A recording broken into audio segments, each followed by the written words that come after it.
Welcome back, Vice fans. Today, we're diving deep into the vibrant world of Miami Vice and exploring the incredible journey of its unforgettable cast from then to now. From the stylish streets of Miami to their lives today, we'll take a closer look at how these iconic actors transformed their careers after the show ended.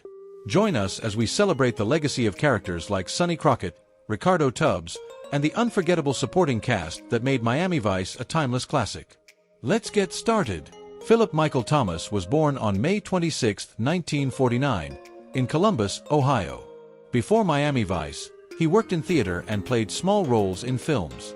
But his life changed in 1984 when he landed the role of Detective Ricardo "Rico" Tubbs, the smooth-talking New York cop who teamed up with Sonny Crockett. Tubbs was the perfect counterpart to Crockett, more reserved, intelligent, and always stylish. He brought a cool sophistication to the show, and his chemistry with Johnson made them one of TV's most iconic duos.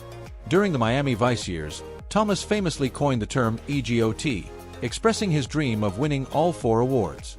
However, after the show ended in 1989, he struggled to find major roles in Hollywood. Unlike Johnson, Thomas stepped away from Hollywood in the early 2000s. His most notable work after Miami Vice was voice acting. He played Lance Vance in Grand Theft Auto: Vice City, introducing him to a new generation of fans. At 75, Thomas leads a quiet life, focusing on spirituality, music, and motivational speaking. Though he never achieved his EGOT dream, his legacy as Ricardo Tubbs remains strong, proving that some roles are truly unforgettable. Michael Talbot was born on February 2, 1955, in Waverly, Iowa.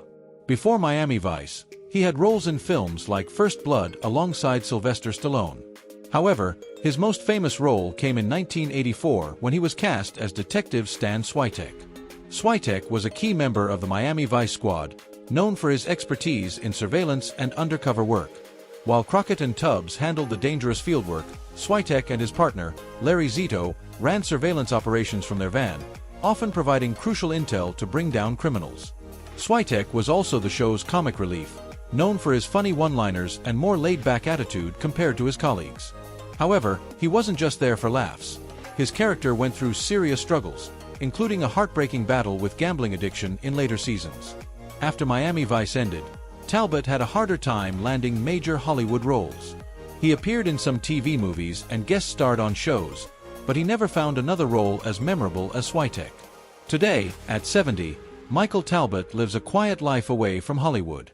While he occasionally appears at fan conventions to celebrate Miami Vice, he has largely stepped away from acting.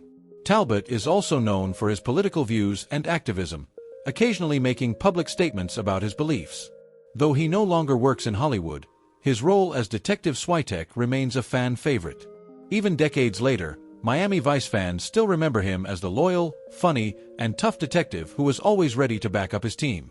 Edward James Olmos was born on February 24, 1947, in Los Angeles, California. By the time he joined Miami Vice in 1984 as Lieutenant Martin Castillo, he was already a respected actor, known for his work in theater and film.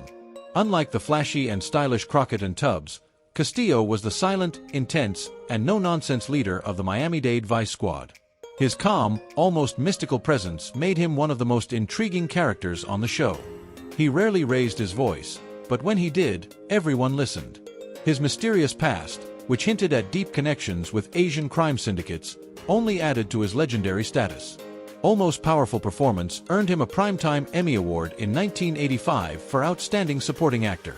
His role as Castillo became one of the most iconic law enforcement portrayals in TV history. Even during his Miami Vice years, Olmos was already making waves in film. He starred in Stand and Deliver, where he played real-life teacher Jamie Escalante.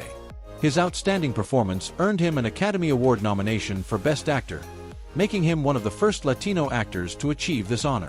Olmos never stopped working. In the 2000s, he gained another massive following as Commander William Adama in Battlestar Galactica, proving that his ability to play strong, commanding figures was unmatched. At 78, Olmos remains active in film, television, and activism. He has dedicated much of his career to advocating for Latino representation in Hollywood, helping to pave the way for future generations of Latino actors. He continues to appear in hit films and TV shows, most recently in Mayans MC and Narcos, Mexico. Though he has played many roles, fans will always remember him as the quiet but deadly Lieutenant Castillo, one of the most respected TV bosses of all time. John Diehl was born on May 1, 1950, in Cincinnati, Ohio. Before joining Miami Vice, he had appeared in small film and TV roles, but his biggest break came in 1984 when he was cast as Detective Larry Zito, the surveillance expert and loyal partner of Detective Stan Switek, played by Michael Talbot. Zito was an important part of the Miami Vice team, often working behind the scenes on undercover operations and stakeouts. While Crockett and Tubbs were chasing criminals in high-speed car chases, Zito and Switek were setting up wiretaps and monitoring drug deals. The duo also provided comic relief, balancing the intense and violent nature of the show with light-hearted moments. However, Zito's time on Miami Vice was cut short in Season 3. In one of the most shocking moments of the series, Zito was killed by a drug dealer while working undercover. His unexpected death devastated fans, making it one of the first major character deaths in the series. John Diehl chose to leave the show voluntarily because he wanted to explore other acting opportunities. It was a risky move, but it ultimately paid off. After leaving Miami Vice, Diehl went on to have a long and successful acting career. He starred in hit movies such as Stargate, A Time to Kill, 1996, and Jurassic Park 3. He also made appearances in TV shows like The West Wing and The Shield. Now 74 years old, Diehl has mostly retired from acting but still makes occasional guest appearances. His decision to leave Miami Vice early may have been controversial at the time, but it allowed him to build a diverse and successful career beyond the world of Miami Vice. Fans still remember Larry Zito's shocking death, and his character remains one of the most tragic figures in Miami Vice history. Martin Ferrero was born on September 29, 1947, in Brockport, New York. While many of his co-stars played detectives or criminals, Ferrero's role in Miami Vice was truly unique. He played Izzy Moreno, a small-time hustler and informant who provided both comic relief and crucial information to the Vice Squad. Izzy was one of the most entertaining recurring characters on the show. He wasn't a major criminal, more of a charming con artist who always seemed to be in the wrong place at the wrong time.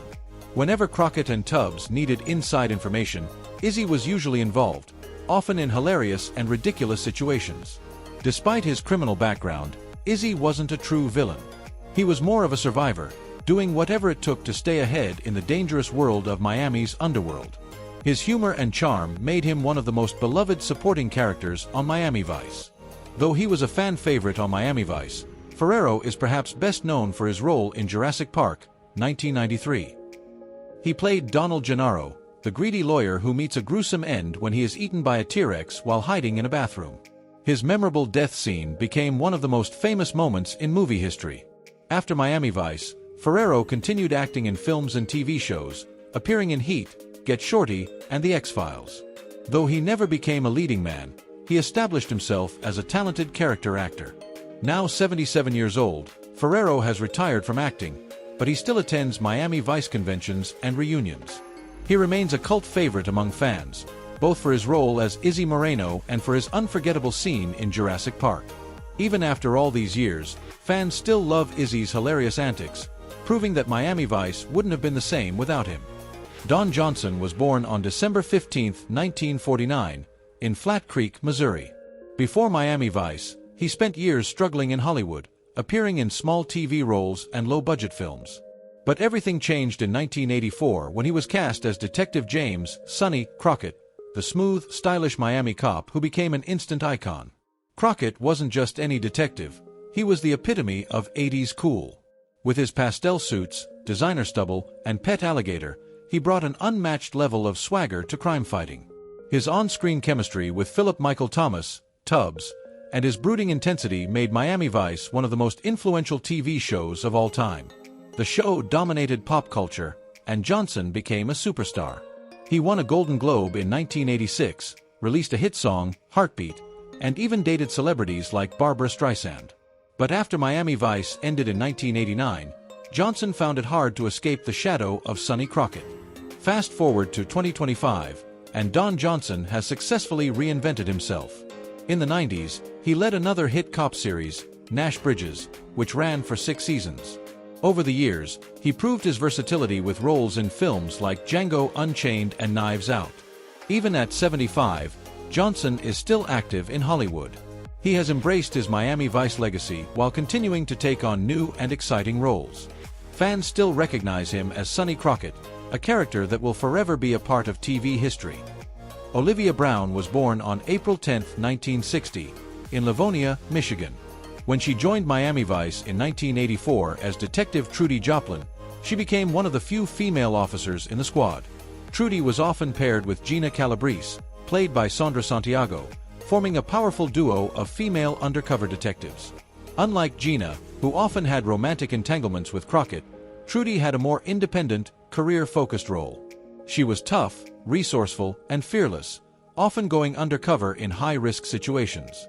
Despite her strong presence, she was often overshadowed by the more prominent male leads. However, Miami Vice fans appreciated her depth, especially in emotional storylines, such as her difficult relationships and the dangerous situations she found herself in. After the show ended in 1989, Brown continued to act in television, landing guest roles in series like Seventh Heaven, Moesha, and Family Matters. Now 65 years old, Olivia Brown has stepped away from the Hollywood spotlight. While she occasionally appears at Miami Vice fan events, she has chosen to live a quieter life outside of acting. Unlike some of her co-stars, Brown didn't pursue major film roles after Miami Vice, but she left a lasting impact as one of the few strong female detectives on 1980s television. Her portrayal of Trudy Joplin remains a fan favorite, proving that she was an essential part of the Miami Vice team. Sandra Santiago was born on April 13, 1957, in the Bronx, New York. She started her acting career in theater and television, but her big break came in 1984 when she was cast as Detective Gina Calabrese on Miami Vice. Gina was one of the few female detectives on the show, and she was more than just a side character. She was a strong, independent officer who could hold her own in the dangerous streets of Miami. Whether she was going undercover to bust criminals or handling complex emotions in her on-again, off-again romance with Sonny Crockett, Gina brought a much-needed layer of depth and emotion to the show. Her presence in Miami Vice was groundbreaking. At a time when women in crime dramas were often just love interests or victims, Santiago's portrayal of Gina showed that women could be just as tough and fearless as their male counterparts. After Miami Vice ended in 1989, Santiago continued to work steadily in television. She appeared in numerous soap operas like Guiding Light and One Life to Live. But her biggest post-Miami Vice success came in The Sopranos, where she played Jeannie Cusimano, a close friend of the Soprano family. At 68, Sandra Santiago is still active in Hollywood. She has continued to appear in crime dramas, including guest roles on Blue Bloods and Gotham. Santiago is also a respected figure in the Latino acting community. She paved the way for more strong Latina leads in television, inspiring countless actresses who followed in her footsteps. Though she has taken on many roles over the years, fans will always remember her as Gina Calabrese, one of the toughest detectives on Miami Vice. Thanks for joining us on this nostalgic trip through the world of Miami Vice. It's amazing to see how the cast has evolved over the years while still being remembered for their iconic roles. Whether they moved on to new adventures in Hollywood or embraced quieter lives away from the screen, their contributions to television history remain significant. If you enjoyed this video, please give it a thumbs up, subscribe, and hit that notification bell for more content about your favorite shows and movies. Until next time, stay cool and keep the spirit of Miami Vice alive.